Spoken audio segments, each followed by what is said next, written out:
Hi, and welcome to this Q&A on how to apply the concepts of lean management to product development. I'm Chet Marchwinski for the Lean Enterprise Institute, and I'm joined by two recognized experts on this subject. Durward Sobek is a professor and program coordinator of industrial engineering at Montana State University, and he has a PhD in industrial and operations engineering, and he is co-author with the late Alan Ward of the breakthrough book, Lean Product and Process Development. Jim Morgan is founder and president of EMC Network. He too holds a PhD in engineering, and most recently, Jim was a global engineering director at Ford Motor Company, where he was a key player in the product-led revitalization under CEO Alan Mulally.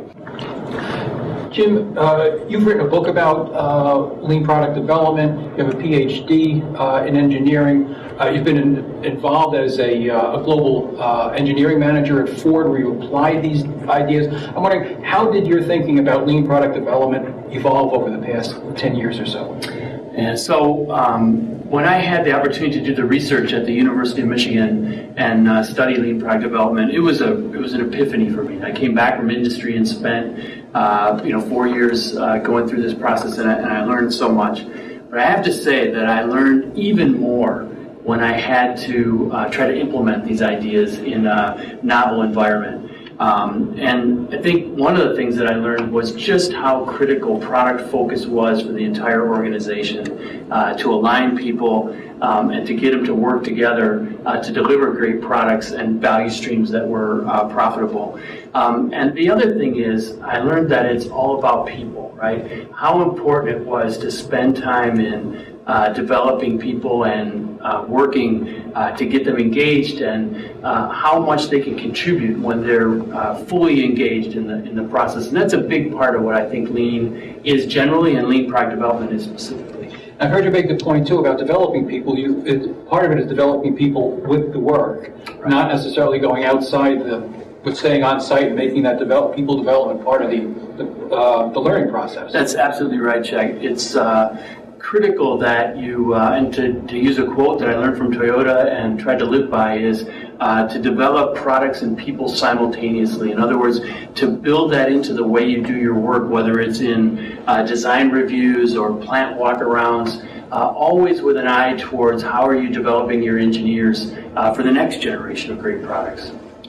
Durward, Jim mentioned the research that he's done. There's been a lot of research around product development. So I'm wondering, how does the book Lean Product and Process Development add to that research? How does it fit in with the research that's been done?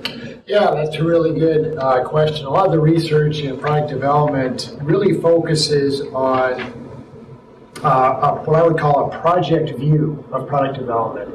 How do you go from initial idea to the end of the project where you introduce it to the manufacturing process?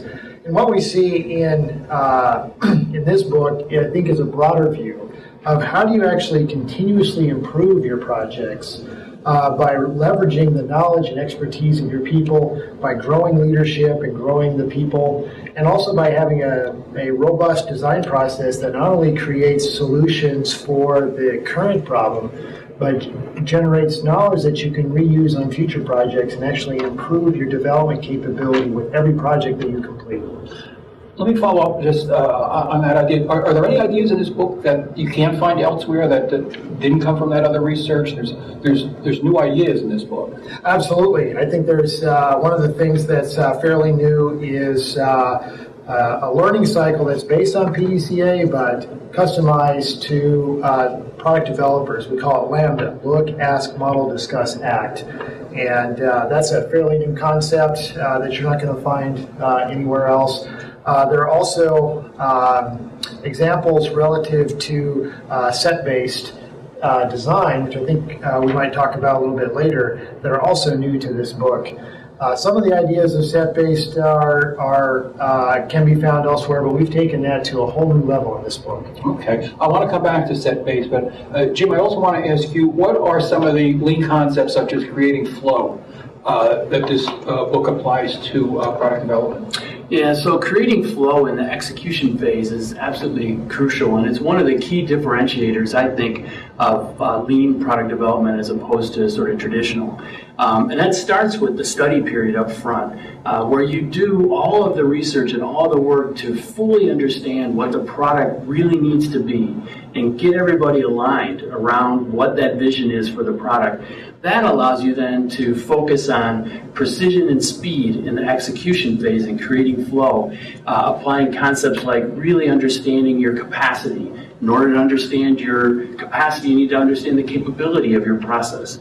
Applying concepts like compatibility before completion in terms of drawing release, understanding if your individual design is compatible with the larger system, whether it be manufacturing or other interdependent parts, before you release the drawing so that you don't get into that do loop of late engineering changes. And then adding reflection at the end so that you continuously improve, and each time your program and your products are improving.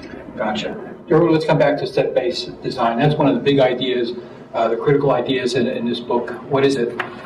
So set-based design, what we're calling set-based innovation now, is the idea that rather than looking at one solution at a time and making changes when you find fault with it, is to explore a broader set of alternatives and really understand what that set of alternatives looks like before you make decisions. And some of the key ideas that are new in the book or expanded are the idea of trade-off curves, which is really understanding what the trade-offs are before you make decisions. Designing your testing so that you're not testing to validate, but testing to learn. The idea that you want to gradually converge this process as opposed to picking an early winner when you don't have a lot of knowledge about the trade-offs that you're making with that. And just different ways of looking at how can you evaluate the alternatives and bring them to a point of convergence for the whole development team. That point about not picking an early winner is a big one for product developers, isn't it? It sure is. Yeah. Durward Sobek, Jim Morgan, thanks a lot for taking the time to share your thoughts, and good luck with the book. Thank you.